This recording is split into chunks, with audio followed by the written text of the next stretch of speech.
I'd always kind of had body image stuff throughout my life. I can remember being 10 years old and reading my mom's women's magazines and like, wishing that I looked like that and being very obsessed with, physical appearance and all that. But it really came out post training for this competition. And I was at the point where I felt like I couldn't even leave the house, that I was too disgusting. And I didn't want to get dressed in the morning. I was stopping going to social events because I didn't want to be seen because I felt so disgusting. And I was at the same time, I was feeling very unsatisfied with personal training. So it just wasn't making me excited anymore. And also, definitely feeding into my disordered eating, right? Because personal trainers look a certain way, all of that stuff.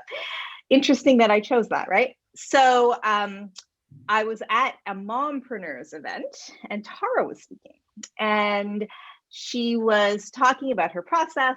And Tara, do you remember this? And she did a little demo at the front of the room. I think we're at a restaurant. And what struck me was that she was talking about how it was content free and you didn't have to talk about your stuff. And it just kind of resonated with me because the last thing I wanted to do was go to therapy and talk about my problems all day long, right? So I think right there, I booked an appointment with her. And I went and did her little consult and decided to sign up. And at the time, as a personal trainer, I was making no money.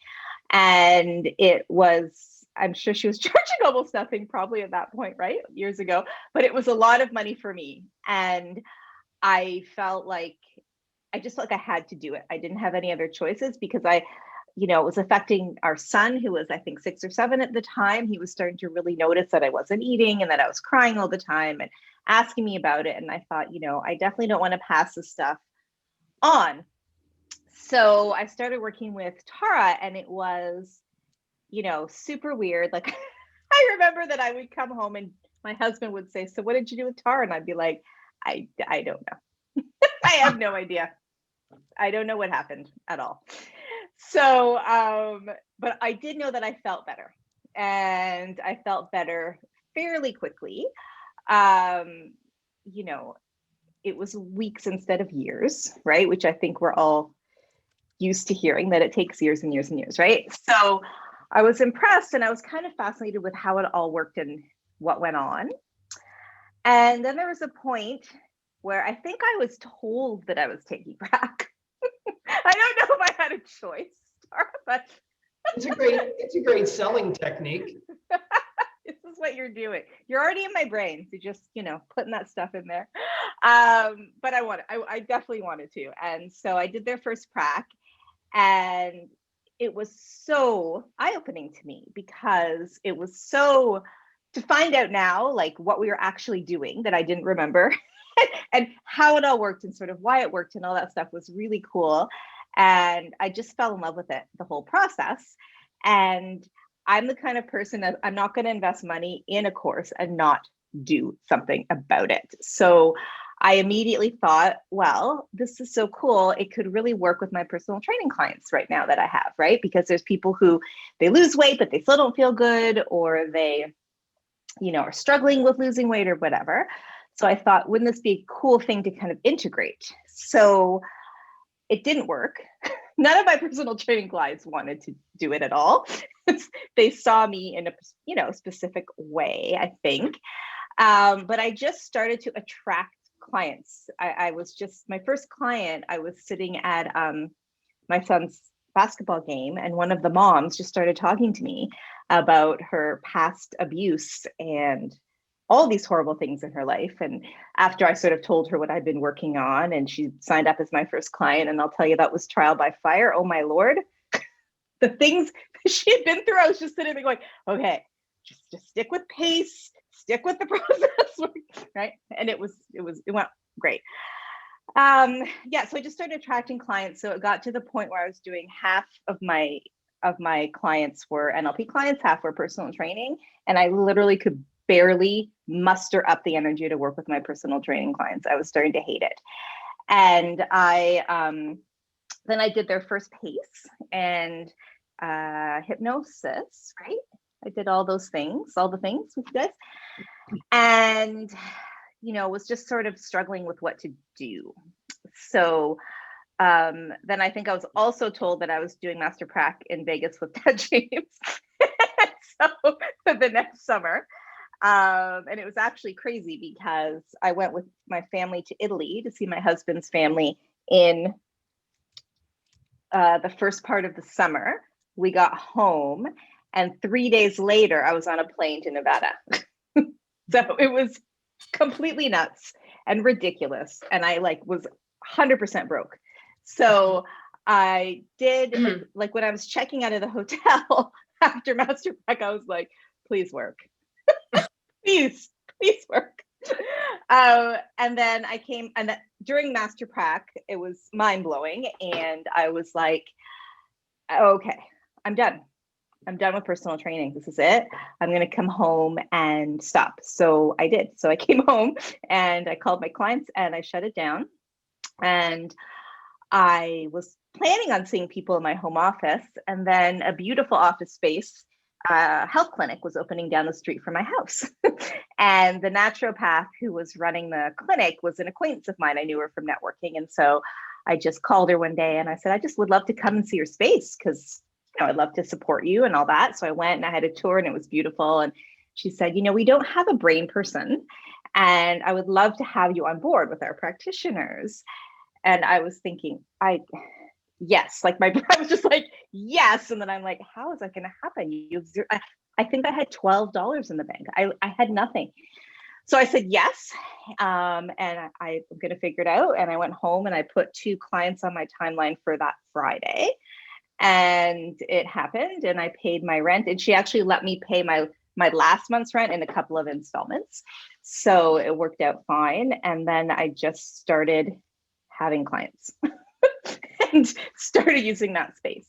So, and then, so basically referrals is huge for me. I'm also in a referral networking group now that's going very well. But my clients always refer. I work my way through families, which you guys probably do too. And I started out because, I know this space so well, the eating disorder body hate kind of space. And like bulimia, binging, not so much anorexia. It seems to be more binging. But almost every female client that I work with, does not like their body and has issues with it. And so even if that's not the specific reason that they came to me, we end up doing work around that space as well, right? So that was my passion for a long time. And it's just sort of morphed, as time goes on, because you start to also attract other types of clients, right? So I also really like working with men who have sexual dysfunctions and things, which is really fun. I love my male clients. And I was saying to Tara before this started, a lot of anxiety right now, right? Because of COVID. But it's also showing up in a lot of these behaviors like binging, right? Like, I was chronically dieting and denying myself food. I wouldn't say I was anorexic, but I was heavily monitoring myself and wouldn't let myself have things and things like that. So, it's really my passion to, I guess, help people realize that they have choice, right? And what else? I don't know what else. I want to get you to expand on something. So guys, Eleni has done this for a number of years now. And I think what you said about like, you sort of draw your niche into you a little bit, but I would say that it really goes in ebbs and waves. And Eleni, I don't know if you can speak to this, but I find that we talk a lot about niches here because it's a really difficult thing to kind of like, you get all these business people and like when you go to networking or like conferences and stuff, and they're always talking about niching. And I do think that there's a lot of value in, we've talked about this lots in terms of knowing what your niche is, but I also feel like that ebb and wave of like, I imagine, Eleni, if you can speak to this, but like you'll go through periods where you seem to get like a lot of people who are really right there in your niche, and you're working with, you know, a bunch of people who maybe have disordered eating, or the men that you're working with. And then you'll get a wave of a bunch of people who are just sort of dealing with anxiety, you know, or whatever it is. And I think that the skill as an NLP practitioner, they're so transferable that at the end of the day, what you draw to you are people that you work well with. Right. So I may, you know, I've definitely referred to Eleni before when I'm working with somebody who has an eating disorder, but I've kept a few of them because I know that the relationship is there with them. And so even though it's not like my area of niche, the relationship is one where I'll work wherever their issue is. And then sometimes I'll take those specific issues. Like if it's really issue specific, as opposed to like the relationship, how do you find that, Eleni? Like, do you find that you're really drawing to you people that you work well with? And do you ever refer out? Like, what do you do when they have children, that sort of thing? Yeah, completely. That happens. And, you know, it's also, as we know, the problem isn't even the problem, right? So when somebody is like, you know, do you work with sex addiction? Yeah, but that's not what it really is, right? Right. Right? So, yes. And I find when I'm, you know, if I'm trying to work with a marketing person, it's very challenging. You guys probably have found this because they want you to niche, right? Which I get for, you know, marketing and stuff. But I don't want to work with the same exact person for the rest of my life, right? So I love the variety of people who are drawn to me, right? I've also now started saying no to people who I don't want to work with and who aren't going to be a good fit, right? Which I didn't do for a long time, and you always regret it. You always regret it. It is not worth it. So what I try to focus on a little bit more are the type of personality I want to work with, the type of person. You know, I want people who are open to the process. I want people who are going to do the work. I want people who are easy to work with and talk to. You know what I mean? So I try to focus a little bit more on, you know, who I want them to be, what I want people to be like, right? Like-minded people, right? And even if, you know, I've had a lot of people who were not like me, but they totally wanted this and were open, and it was amazing to work with them, right? You don't want to go to work every day and work with people whose minds are shut like a steel trap, and they can't work with them, right? So, and then, you know, whatever they bring with them, I can deal with, right? I've worked with, you know, all different types of issues. I do refer kids out to Eleni because she loves working with kids. And I'm trying to think, like a lot of the things I don't want to work with, I tend to not get. That's what I find too. And I do think that happens. You may have gotten them earlier on, but now it does seem like over time, you just sort of stop getting the clients that don't match, that don't fit for whatever reason, whether that's. Like I have no interest in smoking cessation, no interest at all. Don't care. Don't want to do it. Addiction, not my thing, right? I worked with a lot of men and alcohol, but I wouldn't say they were alcoholics, right? It wasn't like that. It was just a symptom of something else. It wasn't an addiction per se. That's not my thing. I did have a man contact me who had multiple personalities, and I was like, no, thank you. I kind of would like to see, but no. I've got one right now. Cool.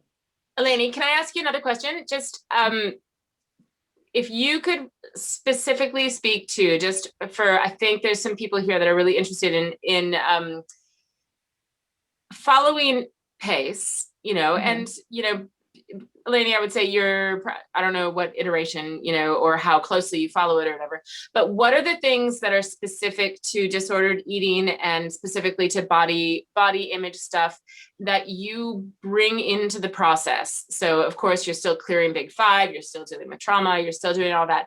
What are some of the unique things that you found? Because it's just so common. Like you say, like I would say that, half the women I work with are dealing at some level with some sort of body issue, even if it's not specific to disordered eating, it's going to be some sort of like elevated desire for control or dislike or whatever. So what are some of the tools or techniques or just approaches that you've used that you feel like you need additional to what these guys would have learned sort of in PACE, or that you use a lot of? I use a lot of core transformation. A lot. I find that I tend to go to that more than parts integration now, although I do find with disordered eating, I do a lot of parts integration because there's always a part that doesn't want to do it. Right. And I have found that doing the actual parts integration very powerful for that, because they know that those exact parts, right? Or the part, that wants to change, and the part that's afraid, because if I'm not a bulimic, who am I, right? That identity piece is huge. So, the blending of those parts can be very powerful. I've had people have huge breakthroughs doing that. Core transformation is also very cool because when they find out what the part wants, they're often like, oh, great. I don't need to binge to have that, right? And then I can task them about how do we get that, right? How are you going to get that without the binging or whatever? What else do I use? I actually have just, I guess it was in the summer, I got certified in the Simpson protocol. So I use that a lot. It's a hypnosis process where can you share a little bit? It's really cool.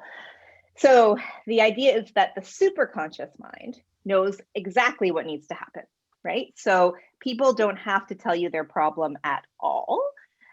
You drop them into a deep trance, it's Elman, and they're answering you with yes or no fingers.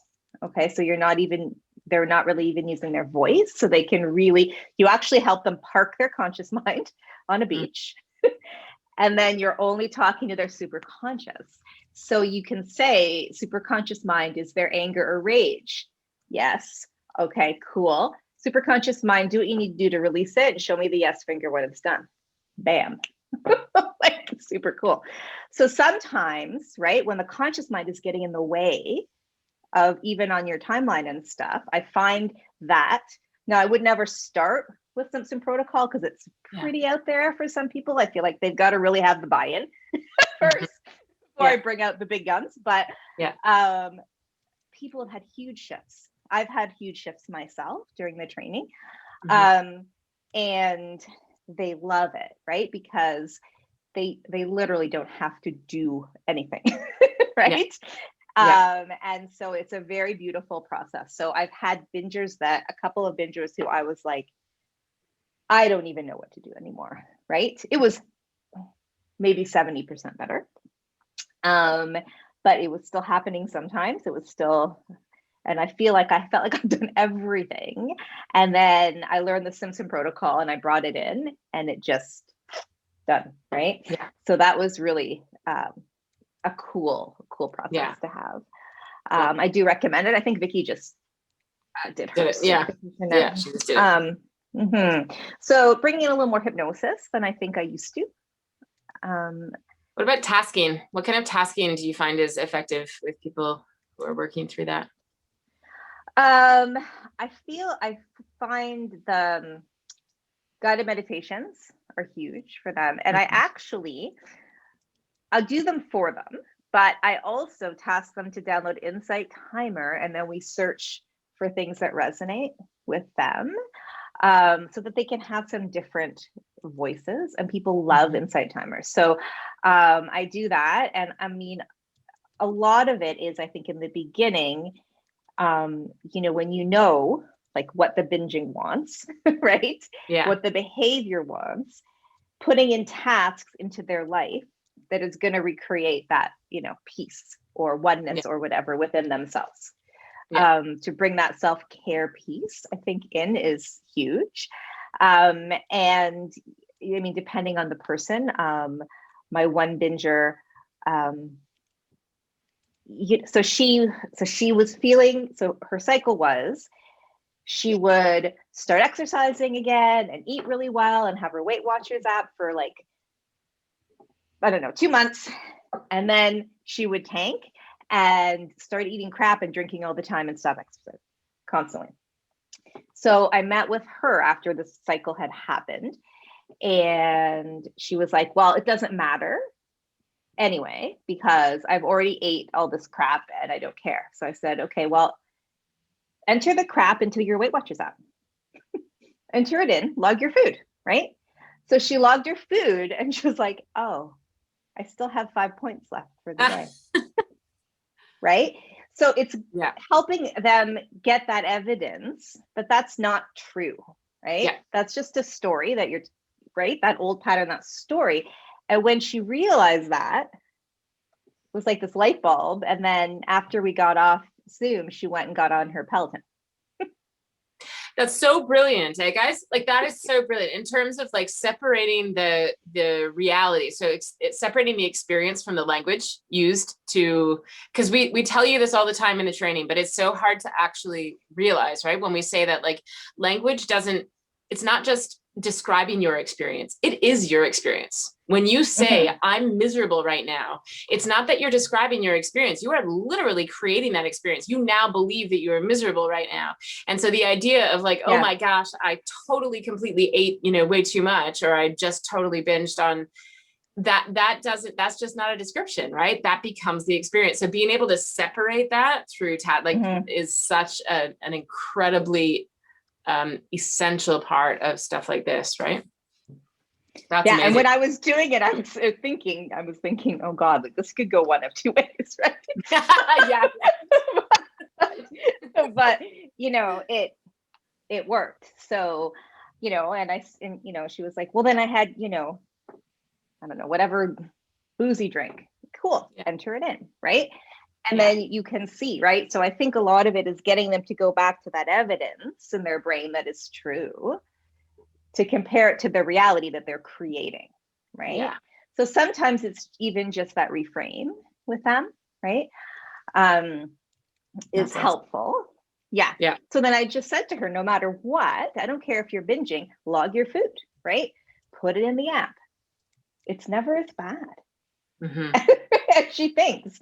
And then, right, then you can adjust your macros or whatever. Yeah. It's fine. It doesn't matter. Right. I just want to mention here, guys, it's really interesting. I mean, I've worked with quite a few myself, like, and anyone who deals with eating, it's so different from any other addiction we have, right? Because if you have an addiction to like alcohol, you can just decide that you are never drinking again, right? And that's how you manage it, or drugs, or, whatever your addiction is. You can't do that with food, right? Like, you just don't have the option of being like, oh, hey, I'm going to install a behavior that has me avoid eating. Right. So this idea that like, it'd be like going to an alcoholic and being like, well, you have to still figure out how to have 1 beer a day for the rest of your life. Right. Yeah. They'd all be like, what the, but the truth is that that's what people with disordered eating have to do, is like, you have to face your temptation, your thing, every single day, and be able to, so you want it to become painless, right? Like, you don't want it to just be like, so with like someone who's drinking, it may be like, okay, take yourself out of the environment of a bar or whatever, so that you don't have to deal with that temptation and whatever. But again, with someone, so you don't want it to be something really painful for them. And I think that the interesting part with eating is that it stands out, I would say, from just about anything else that we deal with, in that like the intensity of the feeling of it, and then the need to face it so frequently, which is why tasking is like the imperative piece there, right? And with those disordered eating behaviors, it's like a constant punishing of yourself and berating of yourself, right? So I feel like the tasking has to show yourself that kindness, right? So that you can access those feelings about yourself. And so we spend a lot of time on the worthiness piece, right? Yeah. And, you know, what can we put into your life, right? Because binging, you're filling a void, right? So what else can we fill that with, right? So I've even had them, I just sometimes just do off the cuff weird things, right? So, you know, drop them into trance and let's imagine, like, let's fill that hole, picture that hole inside you, right? Mhm. Let's fill it. What do you want to fill it with? Love? Let's fill it with wordiness. Let's fill it. What color is that? Like, just, you know, and then have them go there. So, you know, before that binge, fill yourself up first. Right. And that's worked as well. So, I mean, sometimes I just do weird things. Yeah. I don't know. And in a moment, Well, that's work. So. You jump in here, Tara.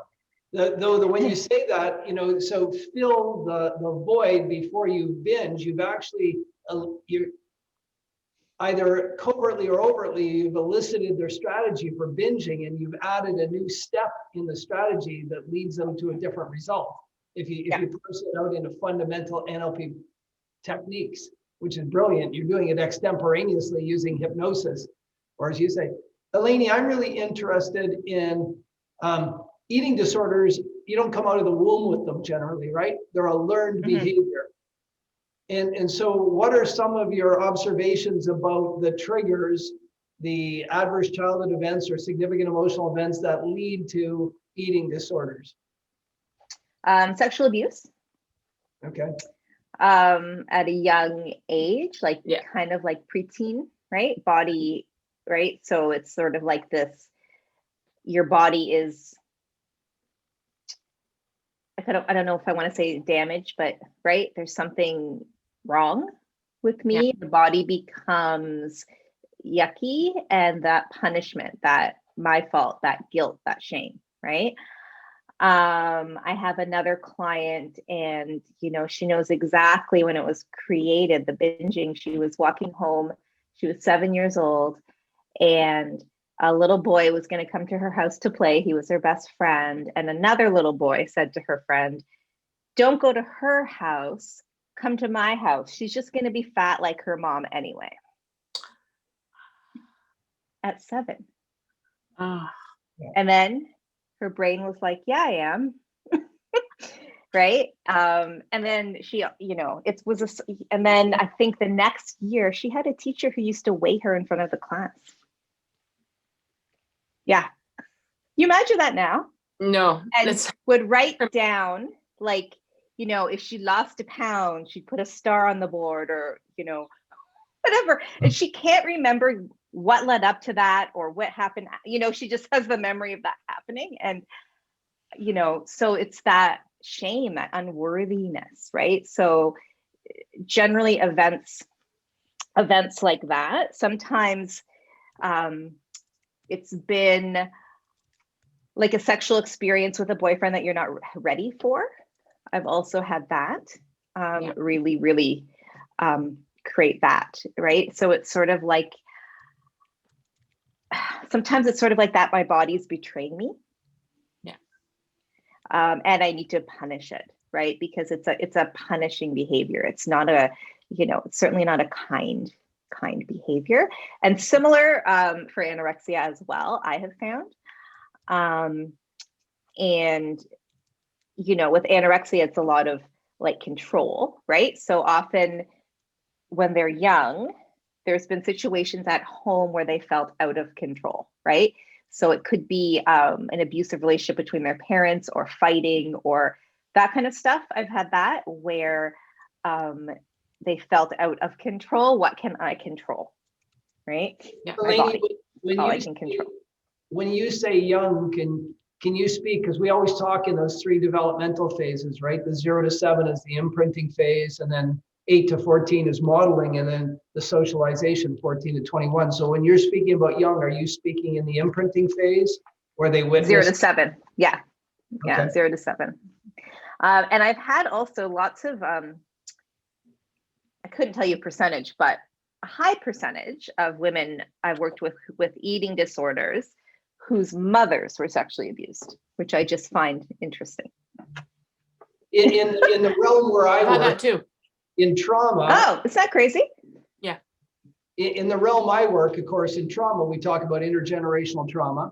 Yes. Yeah. And certainly in First Nations space, we know, and in populations like the Armenian or the Palestinian, Mm-hmm. the story gets told so emotionally and passed down in highly charged emotional states. And it often gets passed down when the child is under 7 and their brain is in the operating in theta and the reticular activating system is in fork. So the story is passed on and becomes belief structure in the listener, if you will. Yeah, You, definitely. you know what? I just recently worked with a woman that I worked with actually like 2 years ago, and who had a severe eating disorder. She's now through it. She's 2 years later. She's come back. She's doing brilliantly, and we talked about it, and she's kind of amazed, right? That's totally cool, Adam. Go do what you got to do. I think it's record. Are we? No, we're not recording. We are. Yeah, we're recording. We are. Okay. Yeah. So she was completely amazed because she never thought this behavior would go away, and so she's amazed that like over the last 2 years it has now. And we might. And by the way, guys, ask any questions now if you want. Feel free to ask questions. But I'm finding, so she's now under a tremendous amount of stress just through COVID and a bunch of other things and relationship stuff. And now the eating thing has just surfaced again. But what was interesting was we had the conversation now about the work we did 2 years ago. And she ended up talking about her mom. And one of the things that she realized, so interesting that you bring that up, because she said, nothing happened to her at all. She said, but something, my mom has acknowledged that there was some abuse in her past. And what she felt was the energy of her mom with this imperative that she protect her body, like that she protect and keep her body safe and under her control. But she sensed that her mother didn't actually know how to do that for herself. So it was this really interesting. And she's like, and I think so I just got this like hyperactive sense that like anything that you can do to protect your own body, do that, do that, do that, do that, but didn't really have any instructional, useful way of passing that on. Right. So she just kind of ended up doing like, it was really interesting, the conversation. And it's just, we're throwing shit in the wind. I mean, really, but it seemed really, really relevant. Interesting that you say that. That is cool. Yeah. Yeah. Sorry, somebody, I didn't see the comment there. It's from Sam. Sam asked the question. So, Eleni, we spoke on the phone yesterday, and I, without actually begging Alan and Tara to have someone on about eating disorders, they kind of got the cue that I wanted to have someone on about eating disorders because I'm so interested in how you apply NLP skills with these types of clients. So I remember during my healing process from my eating disorder when I like 11 years ago, that there was a lot of shifting going on after initially deciding like I'm getting rid of this eating disorder. There's a lot of like shifting going on in my body, how I was feeling. Also, I was like 14. So like I was a shit show. Like my body was already changing. Excuse my French. So like I'm just wondering how you manage those shifts and changes for a client, because I find a lot of people with eating disorders, like Tara said, you can't just stop eating, like you still have to eat. So your body is going to like shift and change as you kind of figure out this new way of eating that is not maladaptive or that's not unhealthy. I guess my main question is like, how do you manage that shifting and changing and tasking, and with the NLP tools that you have to help the client feel grounded in this new-ish, it might be new for them, this new sense of their body that they have? Interesting. I don't know if you've ever dealt with that, but that's a huge question for me, because I know that was a huge part of my recovery. Right. So I do have a nutritionist. Okay. Who works with, and I have a nutritionist and also a dietitian who specializes in helping women with eating disorders start to re-eat, like right, establish those patterns. So I often task them with going to see them. Okay. Because I don't deal in sort of the day to, right, like that type of stuff. when they're ready to start that. And it's cool because then they'll work with them. And then if, they're like, hell no, like things are popping up, then, we can work sort of collectively like a team. Yeah. Right. And these two women are amazing at what they do. Cool. So I'm not sure if that's even really come up a ton, to be honest with you. Okay. I haven't worked with teens with eating disorders, right? Okay. And that might be different because your body's changing at the same time, right? Like just through growth and puberty and all that stuff. Yep. I'm just trying to think. Yeah, I the only thing that I'm thinking of in the PACE, and I haven't even taken PACE yet, so I'm just thinking ahead. But the kinesthetic swish of like being in your body as your most resourceful self, that's something that anyway, it's just a connection that I made. And you're right, like it could be way more applicable for people who are who are adolescents and who are like changing those ways anyway, so they're kind of getting a new sense of their body anyways. I do mind body integration a lot. Okay. Oh, Parts like parts integration, mind body. Okay.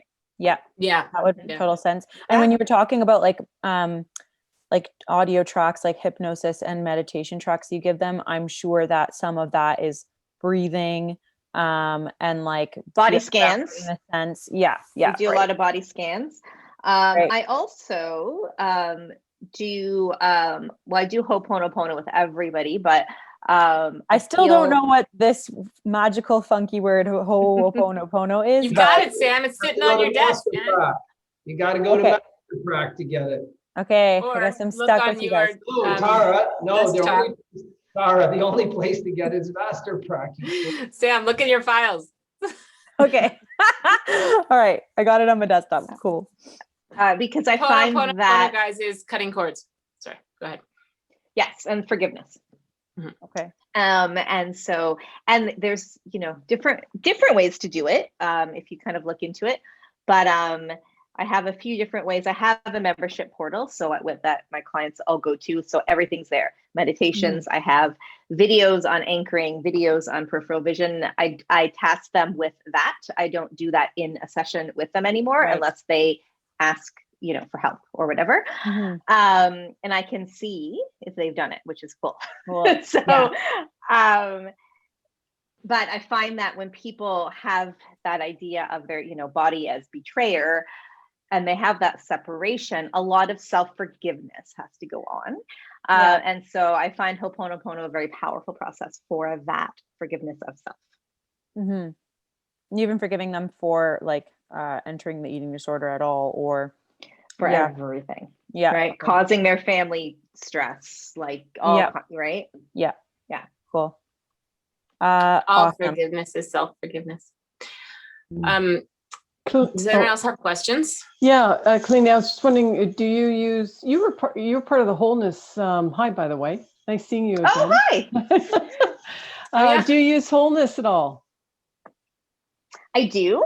I use wholeness for when I have clients with fertility issues. I do the letting go all the time because they're so attached to their idea of getting pregnant. I do use it, but I find that I use other stuff more lately. But I find that, I don't know if you guys go in ebbs and flows, right? Like I might be like, oh, I'm rediscovering this process. I haven't used it in a while. And then I don't know.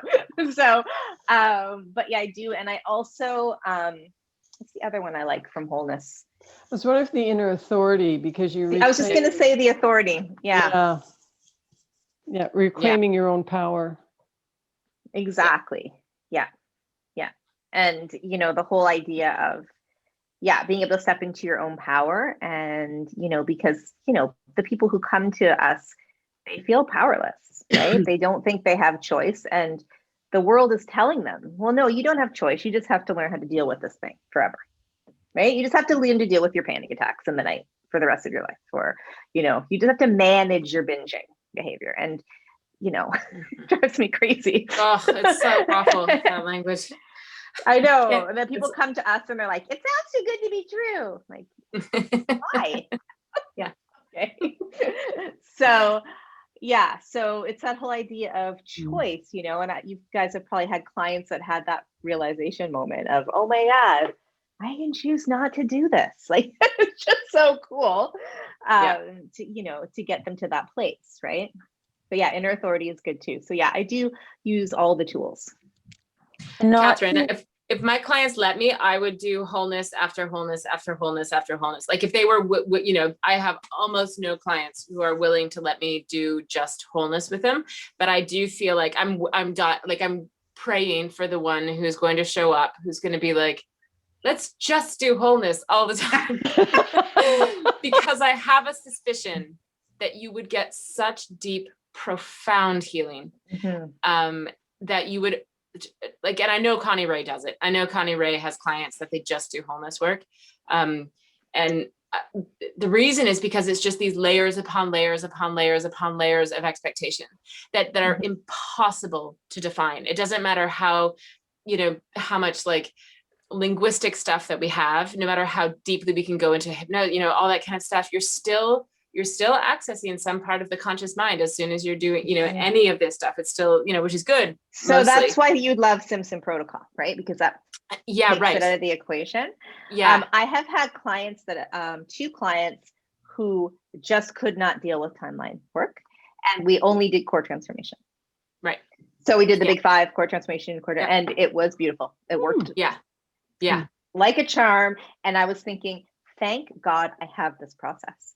Yeah. Because timeline was making them freak out. Yeah.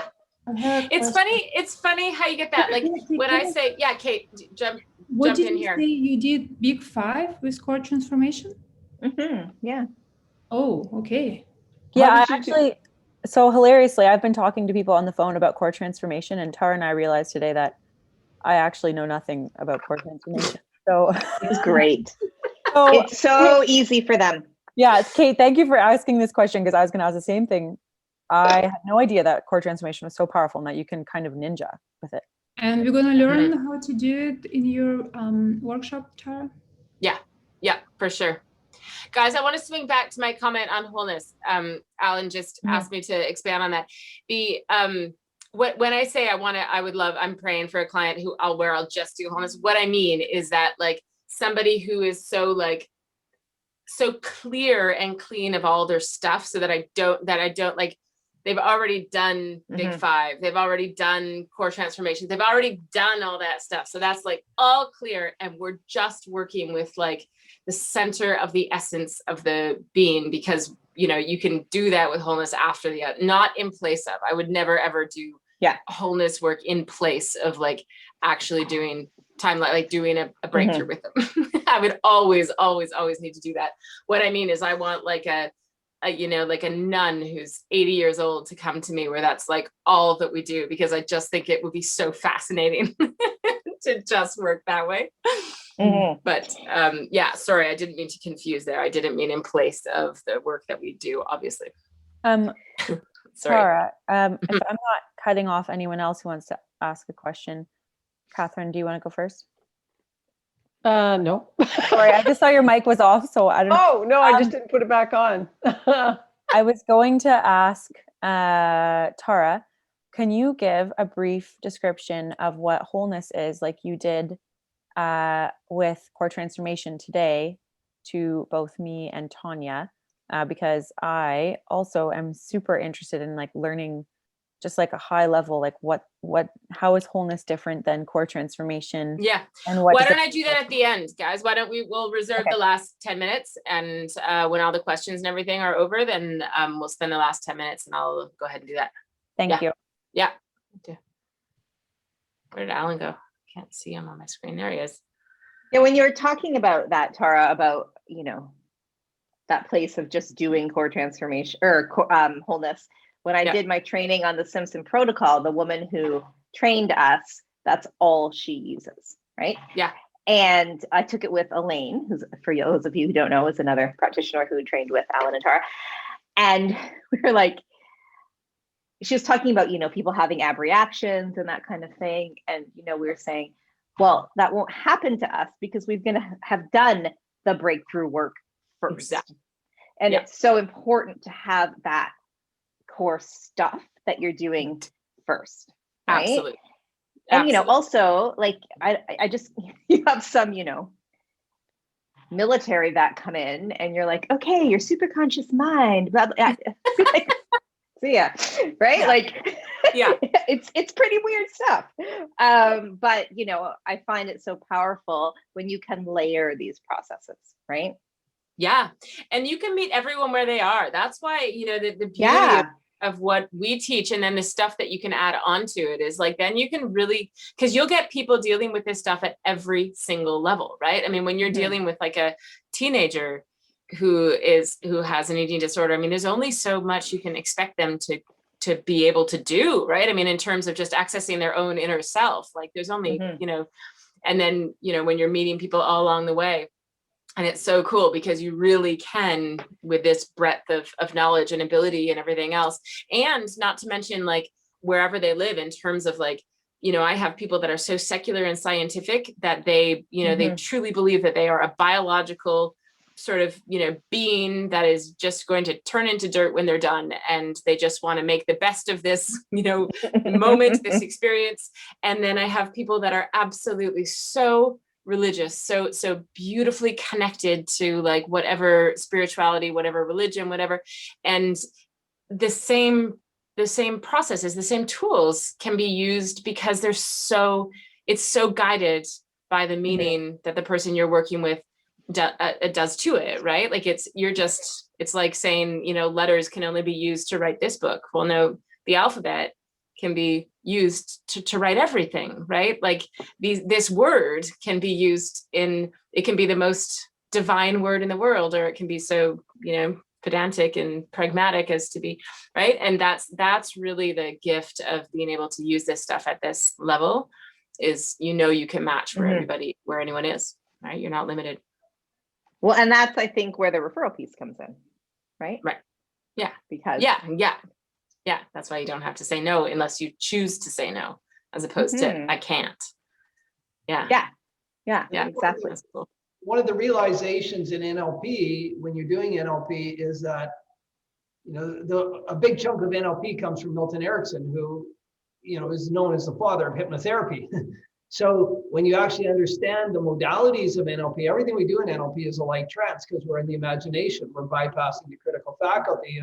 And when people like Eleni come on here and she starts telling you about using Simpson or other things, and you just listen to the hypnotic language, that bypassing of the critical faculty to allow people to go into a state where first they accept that they can change, and then they actually tell you the change they're seeking, and then they actually create the change. It's quite profound that, you know, if you're working on your ability, I would spend some time getting your hypnotic language down to get your game on. And I know Eleni spent quite a bit of time. She went to a major conference in Vegas. And I remember you came out and you were talking to Tara and I, and you realized there that all these other hypnotherapists had what they call their patter down. Their patter is their own pattern of speech, how they deliver hypnosis. And Eleni, my memory again, I remember you went into one workshop that you didn't stay in because they asked you to do an induction. Everybody was writing down their favorite induction, and you didn't have a favorite yet. We're there yet. And so, but the game is that we hypnosis allows us to bypass resistance really, really fast. And when you were talking about the Simpson method, I spoke at Hypno Canada 2 years ago. And I was up right before a guy who is a hardcore Simpson hypnosis guy took the stage and did his thing. And it was quite profound because he met that client that shouldn't have been on stage with him, right? She was quite difficult to get in trance, but once he did it and bypassed, the messaging he got was so clear. So he actually used hypnotic pattern to overcome her resistance, and then boom, the floodgates opened up. So again, I don't know about Tara's work, but in my work, I openly say I don't do hypnotherapy, but I do hypnosis all the time.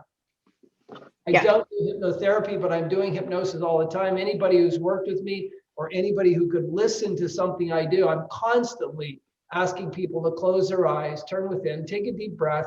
I'll often breathe with my clients, which is hypnotic, right? And I'll just slow the pace down. I use words like drop inside, drop as deep as you need to go. meet your unconscious mind there deeply. And that's all hypnotic patterns, because all I'm trying to do is bypass the challenge. And I asked Eleni before, is this a learned behavior? If it's a learned behavior, you have to find the part that learned the behavior, and that part is hiding somewhere deep in the unconscious or superconscious mind, right? It's hiding. It doesn't come out on the surface and say, come and get me, right? You got to go get it. And when I listen to Eleni, her gift is getting that part to come out, even when she's talking about parts integrations or through the Simpson or through the core transformation. It's getting the part to come to the table to be addressed. That's brilliant. Brilliant work. I have another question. What percentage of ED is learned and what part is biological? I've been asking myself. Interesting. I've also been asking that. Eleni and Al and I talked about that like last week, maybe. Like EDs are clearly learned behaviors, but No, I'm not talking about eating disorders. I'm talking about erectile dysfunction. oh, ED. Oh, That thought is you were hilarious. talking about. Disorders. I thought you were talking about eating disorders too. Yeah. Sorry. I'm talking about your other clients. What percentage is learned? So when I have a client with erectile dysfunction come to me, I first make sure that they have done all the physical testing so that there is not, Okay. A medical or a biological reason, right? And then right when I start talking to them, exactly, it's, my wife cheated on me, and then she moved into the house across the street with her new boyfriend. And I can't get an erection with my new girlfriend. Really? Why? I wonder why that is. Right? Sell the house. And so to me, right, because it's our job to see the patterns, right? So, right. And you point those out, and your client is like, oh, right. Yeah, that makes sense. So when I have one of my ED clients, it's quite clear the emotional, where it's coming from. But yeah, I always want to make sure that there's right. I'm always quite clear that I am not a doctor, and to make sure that the medical stuff is covered before, right? Or at the same time, right? We'll work together on something. So the reason I ask is erectile dysfunction, I think, is treated by mainstream medicine the same as so many things, right? A physical, Viagra Cialis for a physical problem, bang, bang. They don't think thoughts and feelings or emotional, is it a learned behavior? I don't work in that field. I don't attract erectile dysfunctions into my clinic. I don't know. So yeah, well, it's interesting too, because the men I work with don't like using those medications. They don't, it's not apparently an enjoyable experience. And, the men also don't talk to anyone but me about this issue, right? Men don't talk, like women will be, like calling their sister and be like, hey, there's this thing with my vagina and I don't understand, right? But men aren't doing that. So it's just a lesson for all you female clinicians on the call here, seeing as I'm the only male. In the 90s, I came out of the Middle East and I was diagnosed as having depression. And I didn't have PTSD, and they tried to put me on Prozac. In fact, I took it for a couple of days, but me and Prozac had a major fight, which I won.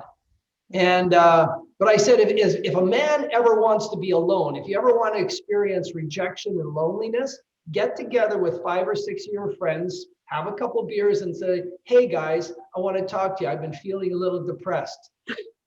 And like cockroaches, when the lights get turned on, boom, the fucking room's empty, and you're sitting by yourself. So I suspect if talking about depression does that to a group of males, try putting erectile dysfunction on the table, so to speak, and see how you are. well, I had a client, and in the US, I had a client in the US, and he had sex addiction, hooker problem. And so we dealt with that. He did great. And he, was ex-military, very, straight-laced, like, I don't know how to describe him guy. Great to work with, cleared everything up. And then he called me one day and said, I'm sending my friend to you. So his friend had issues with alcohol and anger. And his wife was basically like, you're doing something or we're done. And he said, my friend is a surgeon and he's about to check himself into rehab. But from working with you, I know that's not what he needs. And if he goes to rehab, he's done, right? Yeah. Nobody wants a surgeon who's an alcoholic. He's done. Yeah. And so he said, my client said, and I just want you to know that you forced us to have a very uncomfortable conversation about our feelings. You forced them. That's a win. I said, well, good. Glad. Yeah.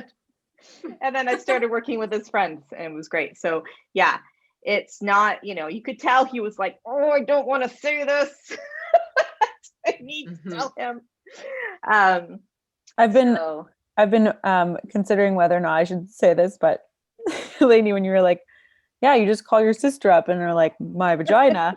My sister's an OB-GYN, so I laughed. Oh, perfect. So you do that. Very funny. And incredibly true. Yeah.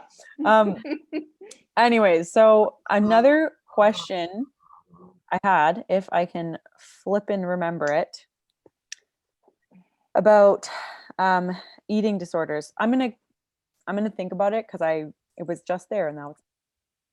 Eleni, why aren't you attracting younger women? Why is your clients mostly adult women, not adolescent women? By choice or by karma? I don't know. I just I've had some women in their early 20s recently. But no, it's not my thing that I like to do, really. Generally, I refer adolescents and kids to Elaine. Okay. Even for eating disorders? I haven't had any. Wow. The youngest was 19 and she was the daughter of one of my clients. So no. Young girls suffer in silence with?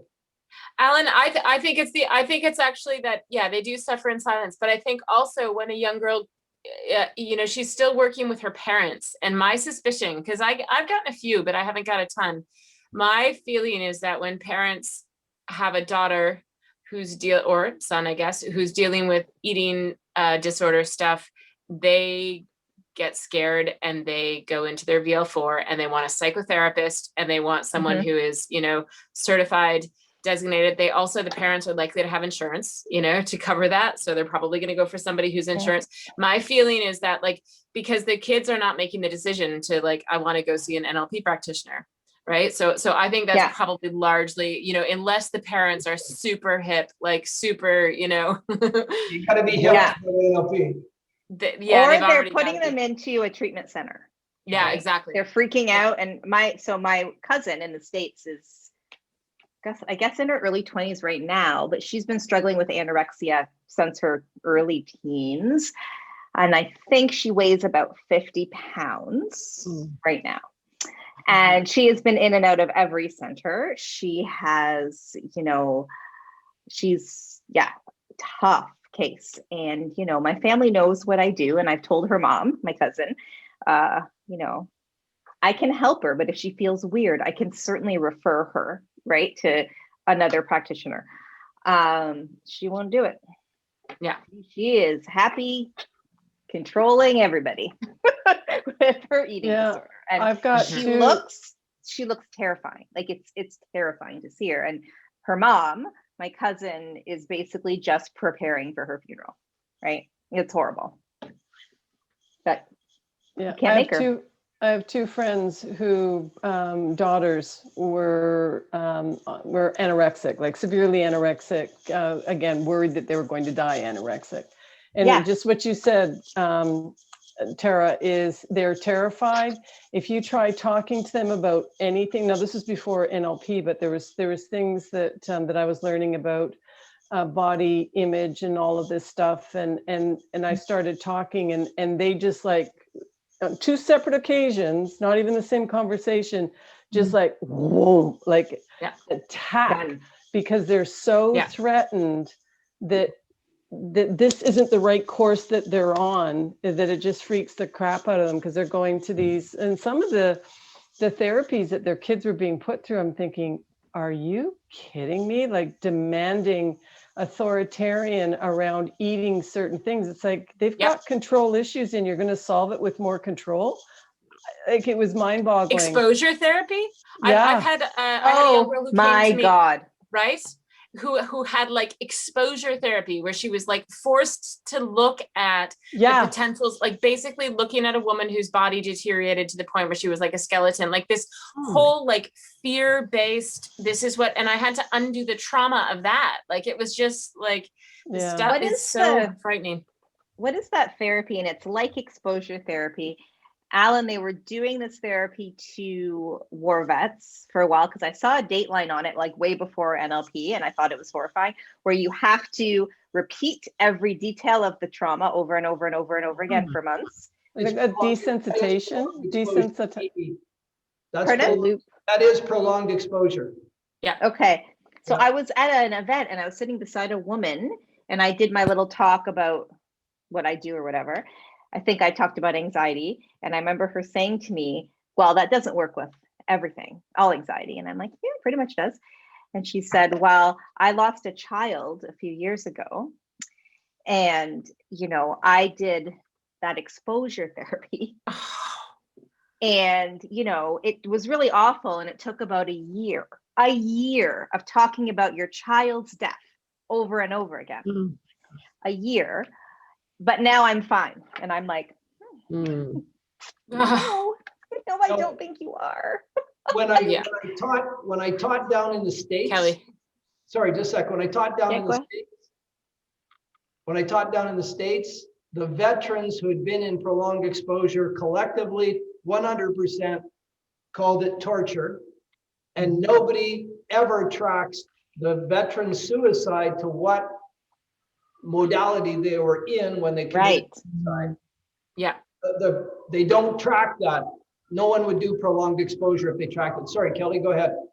No, it's okay.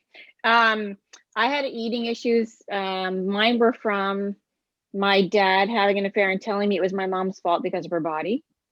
Fast forward though, my roommate in the hospital, they tied her hands and her feet to a chair and were trying to force feed her. Like, it was awful. It was, and watching that, and her hair was all had fallen out and stuff, but watching her being basically tortured and force fed, like that, that was enough to be like, oh, hell no, I am never going to go through that. And, you know, kind of like change and like, well, I think awful. As practitioners of this, our biggest job is to educate people, because that's fine, apparently, right? People will pay for their kids to be in those programs, or they'll go to therapy for 10 years, or they'll do exposure therapy. But what we do is too good to be true, and it's totally weird, right? And I think really, you know, and I'm like, why? Right? Why is that fine and normal? And Elaine is doing her master's in neuropsychology right now.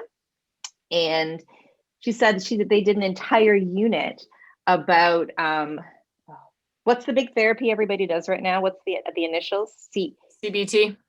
EMDR therapy? CBT. No, I think CBT. Yeah. And basically the whole unit was about how it doesn't work. Yet everybody does it. Yeah. And, you know, it has like a 12% success rate. Yeah. And she said that they don't even get to the big emotions like anger, sadness, fear, hurt, and guilt till the second year. Wow. Amazing. Okay. Okay. But I'll pay a lot of money for that. Like, right. And I feel that, you know, our challenge in our media and our marketing and our social media and all that stuff is the education piece, right? Is to let people know you don't have to suffer. And that's like what I try to do with, you know, with my social media, right? You can choose this new life for yourself, right? You can be in control. You can, right? It can be painless. It can be fast. It can be, right? And so I feel that that's kind of our challenge, right?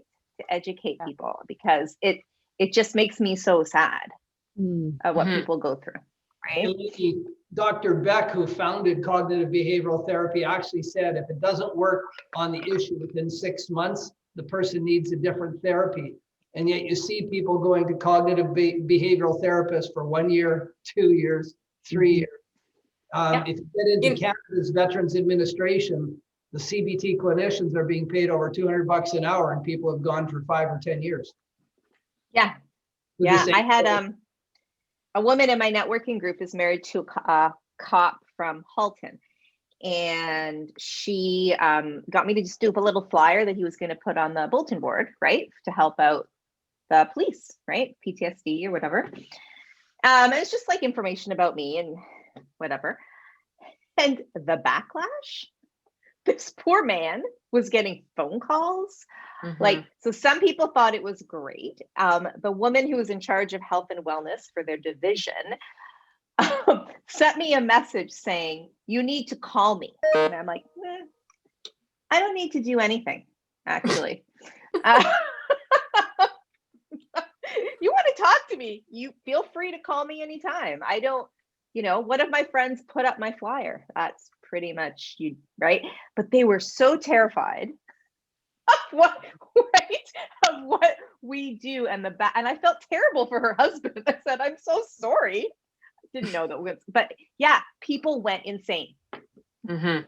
So what is it triggering? I think that's the key, because that's part of the challenge that all of us face, is we are triggering this fear mechanism on something that's so benign and proven to be powerful and yet very soft, and yet it triggers these immense reactions.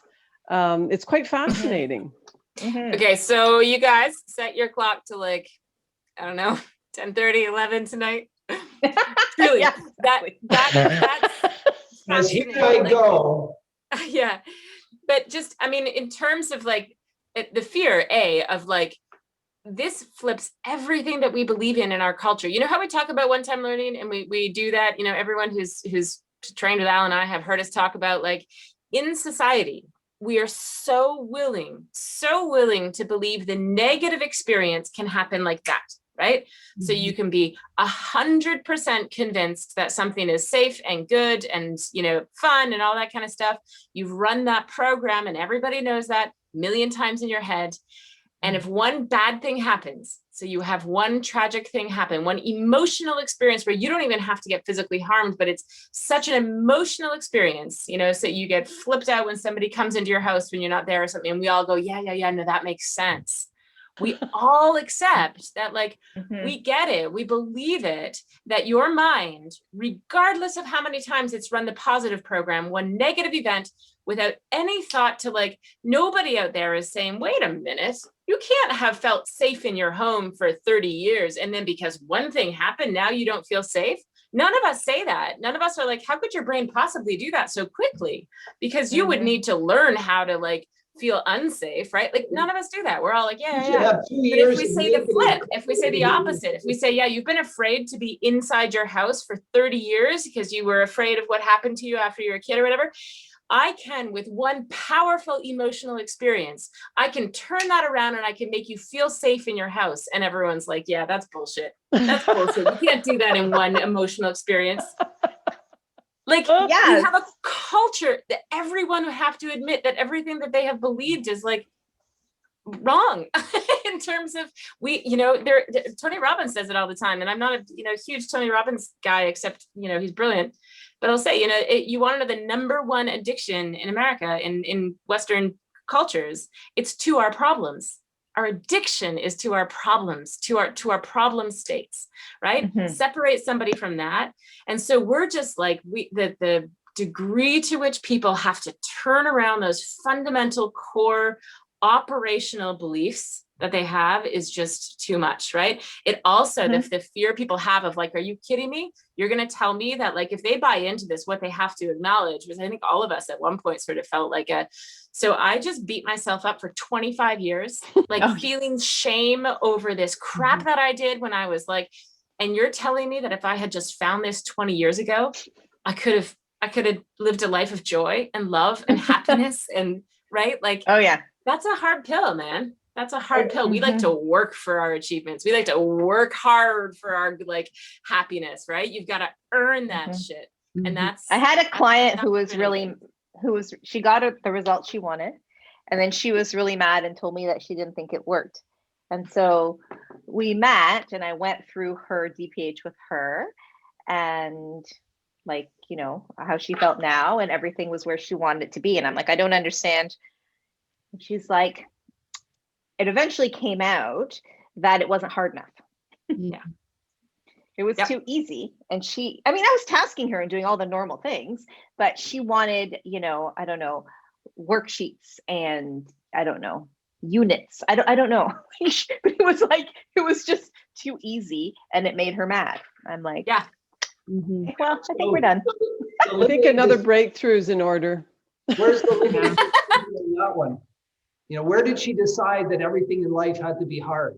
Yeah. Yep, exactly. A limiting decision. She decided that everything had to be hard, and you cleared that out. And so, the other thing is when you look at formal education, there's a school of psychology just up the road. For those of you who are in Ontario, and those of you who aren't, in Ontario now, NLP is part of the Controlled Active Psychology. It's included in the College of Registered Psychotherapists of Ontario under somatic treatments, NLP and Erickson hypnosis.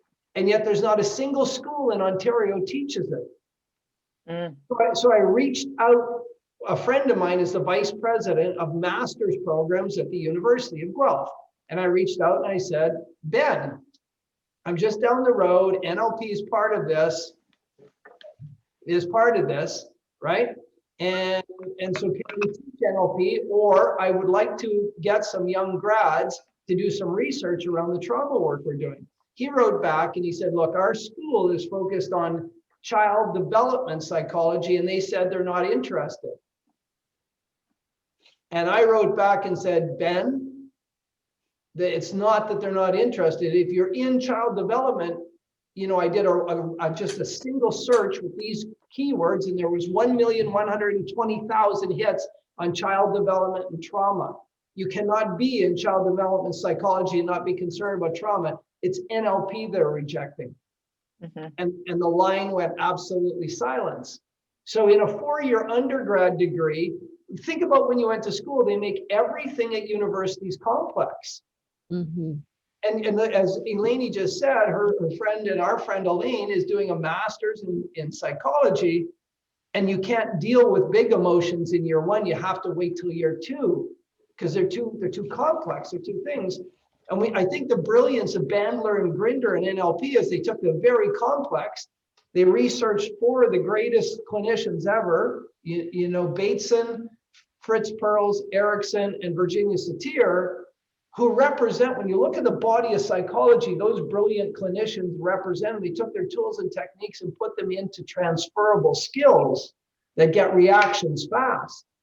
That's the brilliance of Bandler and Grinder. They took the complex and made it workable, usable, and transferable. We've been teaching NLP for the same way for 40 years. You know, right now, in this day right now, the NLP trauma intervention is becoming known as the leading trauma intervention. We've been doing it for 40 years. I learned it in 1990. This isn't new. And they're writing it up in the International Trauma Journal. They wrote it up as an innovative, evidence-based protocol. Innovative. It's only 40 fucking years old. And I'll tell one story quickly and I'll open the mic up again. You have to read the story of gastric ulcers and their cure to understand what we're up against. Dr. Warren and Dr. Marshall, Australian researchers in 1979 and 1980, discovered the link between H. pylori and gastric ulcers. In 1980, the gastric ulcer industry was $3 billion a year in antacid and anti-ulcer medications. And the doctors that cut you open, endo somethings, were doing up to 25 gastric surgeries a week. And these guys found out that gastric ulcers could be cured 80% of the time with 7 days of antibiotics. They thought they'd be the darlings of the medical industry. They thought that everybody would embrace them. By 1985, they were being ran out of conferences. They were being put down to the point where Dr. Marshall couldn't get funding to test on humans. He tested on animals, couldn't get funding. So you know what he did? He infected himself with H. pylori. He got the full-blown gastric symptoms, full-blown gastric ulcers, and then he treated himself. And all of you who have watched the movie Contagion with Matt Damon, the female researcher can't find somebody to test her new antidote to the contagion they're fighting, so she poisons herself with the contagion and then treats herself. And they make reference to it. They said, "Oh, you pulled a Dr. Marshall." Yeah.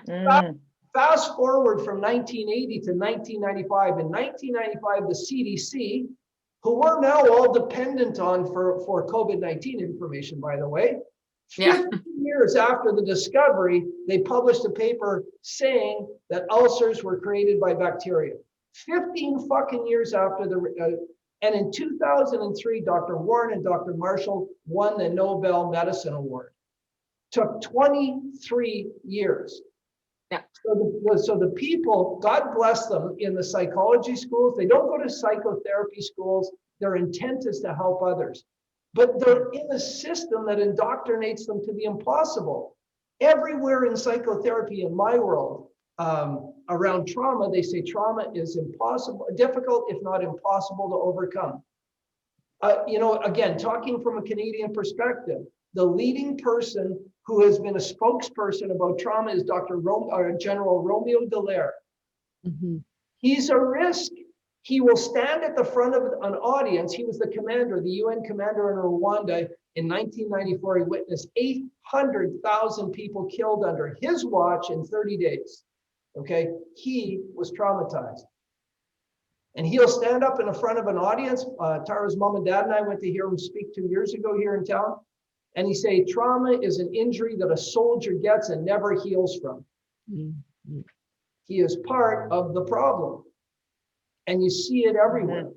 You see it everywhere. The leading thinker, I think, on trauma outside of the NLP world is Bessel van der Kolk. Because he's a real, if it works, do it. And he's a real fan of yoga and meditation.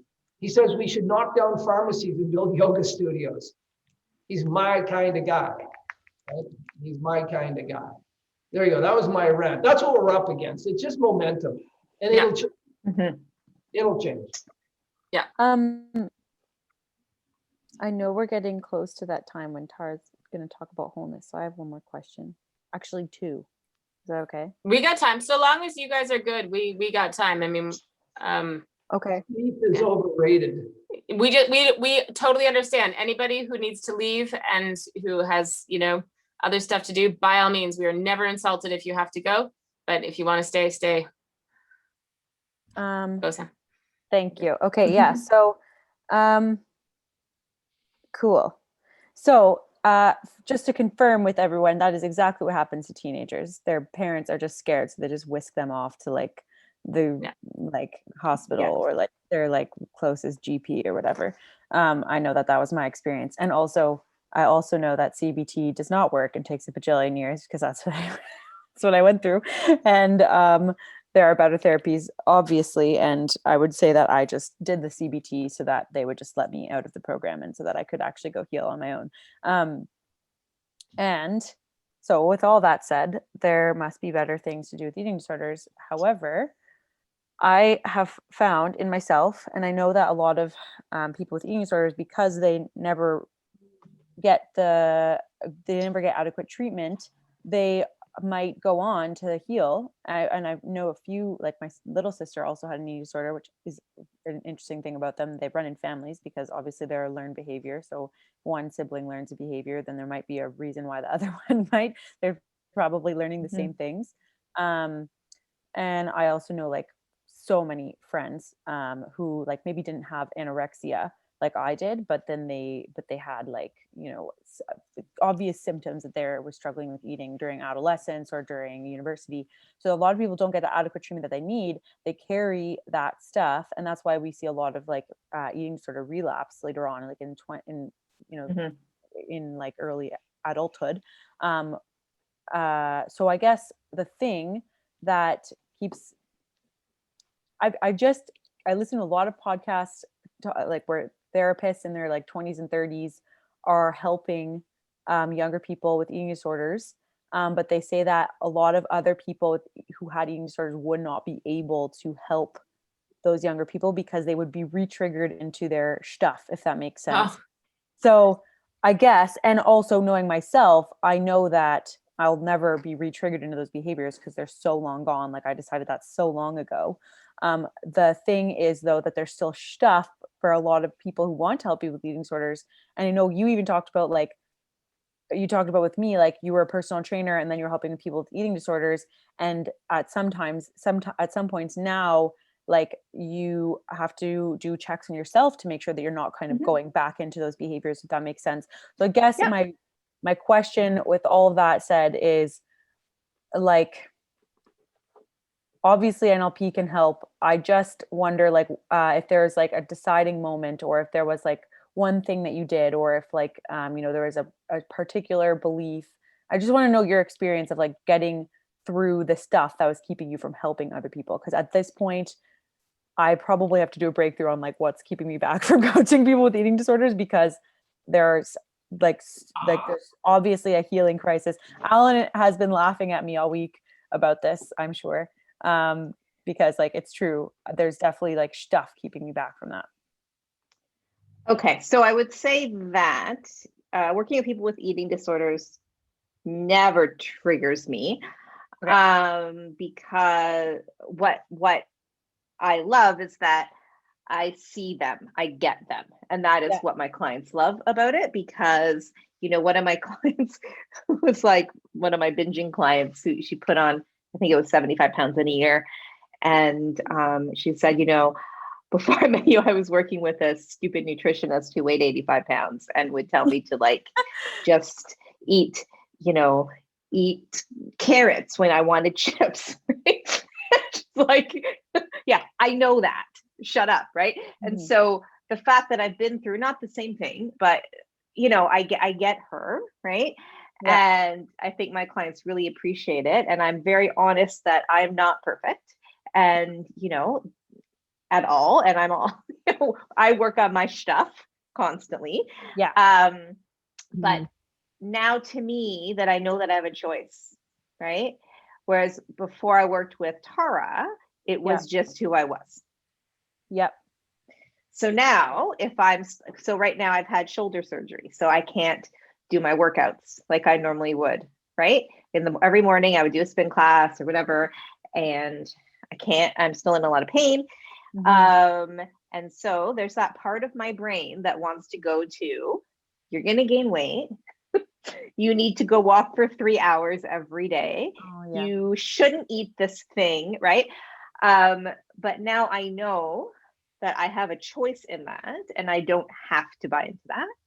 And I can tell myself and believe it. No, all your energy is going into healing right now. Right. And, and if I want to be able to do the things I want to do in a few months and have a good summer, I need to allow my body to heal. So instead of, I have a choice now of seeing my body as an enemy or as a betrayer, or giving it the love that it needs to heal. Right. Yep. And, so I get out of shape a little bit, right? It's not the end of the world. Yeah. So it'll be fine. I've been working out for 27 years. Like, I think I'll probably be fine. Right. So I would say that choice thing. So that ability to reframe in your head, right? And know that before people would tell me that, but I wouldn't believe it. Yeah. I'd be like, right. Yes. Maybe you won't gain weight with your surgery, but I am going to be disgusting after, or whatever. But now I can allow myself that grace and allow myself to heal, right? So I can control those thoughts when they come in. Does that make sense? Yeah, totally. And I have experienced that consciously, like all the time. It is that, like I said, I probably will need to do a breakthrough specifically on that thing, because I've noticed unconscious things come in, but I think at this point, like, that's really me. I just need to do that. Sam, You know Yeah. what though, Sam, every time you work with a client and you help them with that, it just adds to that belief. Absolutely. Like it's, Right. yeah, I think it will Well, heal you to do that That's work. why we anchor clients' success all the time. Yeah. I was That's- thinking that. And that's why as NLP clinicians, we can stay in the fight longer than people who get dragged into the dogma of their client. Yeah. Right? We teach anchoring your client's success in you, right? Because every time we're successful, practicing a methodology that has a 4 out of 10 chance with 80% recurrence, Mhm. dealing with modalities that have a 90% success rate in research and 100% when you select your clients. Yeah.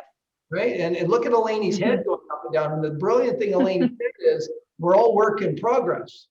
Right. The mythology, if a client comes in that's had a 20-year eating disorder and you do your work and they think that from that moment on, they're going to be golden. They're into mythology because we can't predict what a year happens. But what a lot of clients have said to me is, by a lot, 3, it was like a scene from a Robert Downey Jr. movie when he was playing Sherlock Holmes, where he would always see what was going to happen and then not do it. So interesting. they would get into an environment, if they have an eating disorder, and they would see themselves stuffing their face and then just not do it once they had finished healing. It wasn't that the old behavior was no longer around, they couldn't remember it.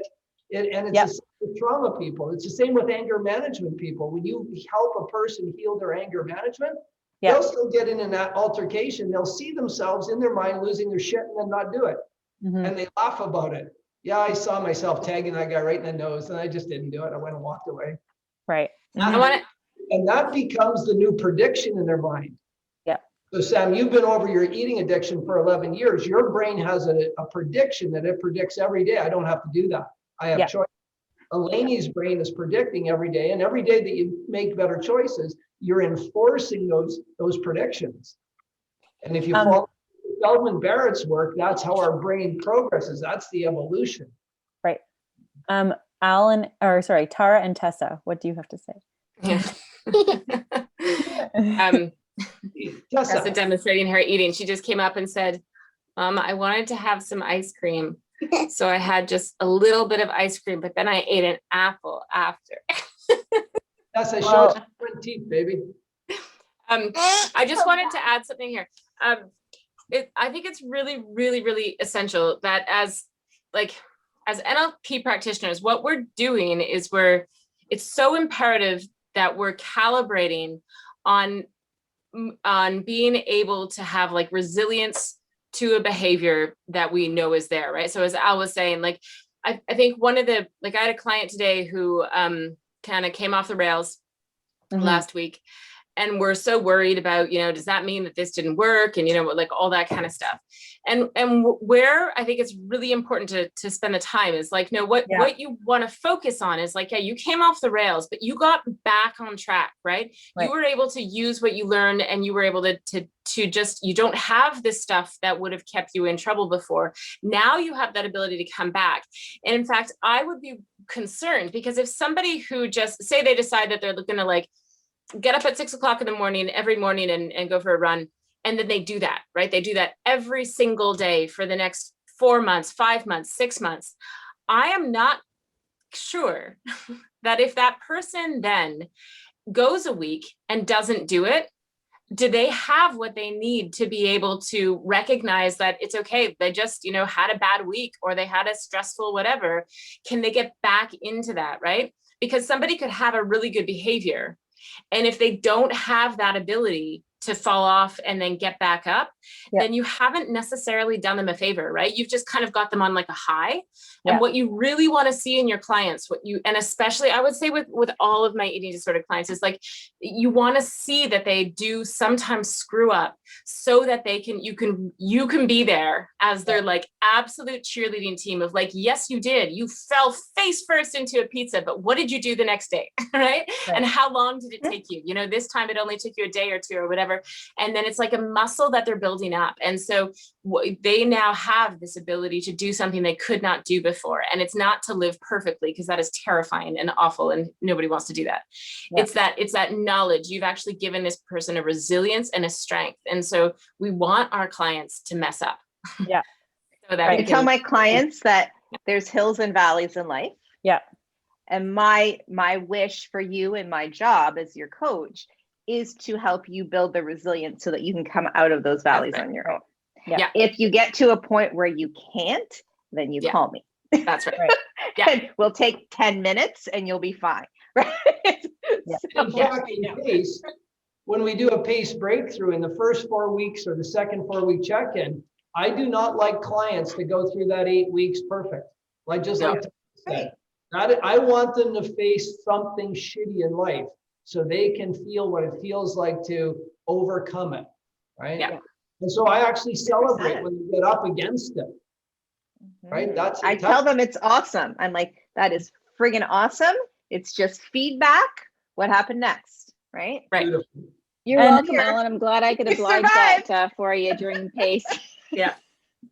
I was also going to say, Laura Feltz, who's on here, did a breakthrough with me in December, and we really did actually access the, like, if I'm talking about me not being able to help people with eating disorders as my trouble behavior, like the resistance to doing that mission as being my trouble behavior, we did get to like a really core state of being, which Tara also talked to me about, of like who I am is like that mission is so a part of who I am. And we really did access that like really core state. So I think what's maybe happening now is like a valley of like, I can't do this. But like, Laura, also, you did really equip me with the tools to kind of get out of that, because you're awesome. So like, it's and I would ask possible. Sam, is when a person really wants to do something, they will move heaven and earth to do it. Rather than looking at your limiting beliefs about why you're not doing it, I would, if I was coaching you, I would use a hypnotic trance to get in touch with what the fuck do you really want to do? Because once you identify that, then let's clear the limiting decisions up. And some of us, right, we get into things that we think we want to do because Tara, when she got into NLP, because she'd had the birth traumas, right, wanted to help people have natural birthing. But at the end of the day, that's not where her practice has gone and evolved and where her passion is now, right? So, our mess is our message, but we really need to ask inside, is this what we want to do? Because when we know what we want to do, we go get it. Mm-hmm. We go get it when we want it bad enough, right? And I would also say, Sam, that your clients are looking for you and just for you, right? And that if you're not going to do that, you're doing both of you a disservice, right? Yeah, for sure. And I would say, just fucking do it. Do it. Because we're all scared, right? Yeah. When I was talking about my first client, so my first client that I ever had, okay, and I hadn't even done PACE yet, right? Mm-hmm. She was sexually abused by her brother from the time she was 6. At the same time, was being abused by her next door neighbor, right? Her brother would bring boys home at lunch to abuse her. She did not tell anyone. When she finally told her husband, his reaction was, oh. Her husband was best friends with her brother, like as adults, so they would all do things together, all right, as family. No one knew. And then one day, her brother killed himself. And then it came out that he'd been abusing his daughters. That was my first client. Wow. I was terrified, but she needed me, right? She needed me, right? Yeah. Mm-hmm. And I could barely, like, just during our DPH, I could barely not cry. Okay, not good when the coach is crying. Keep yourself together, because you want to go back. I wanted to go back in time and protect that little girl. Like, oh my God, right? What she went through. So, right. But she started talking to me for a reason. She needed me, right? Your clients need you. Mm-hmm. And even though you're scared, like how I felt when she released that trauma was a high that lasted a week. Like, there is no better feeling than that, right? Yeah. So I would say just do it. Like, just do it. You're scared, that's okay. Just do it. Mhm. That's my advice. Yes. Yeah. Mhm. God only sends you the challenges you can handle. And weirdly, they tend to send us the biggest challenge on our first client. All of us. I'm not kidding. I can't tell you the number of people whose first client is still the hardest client they ever had. Like Yeah. years later. It's crazy.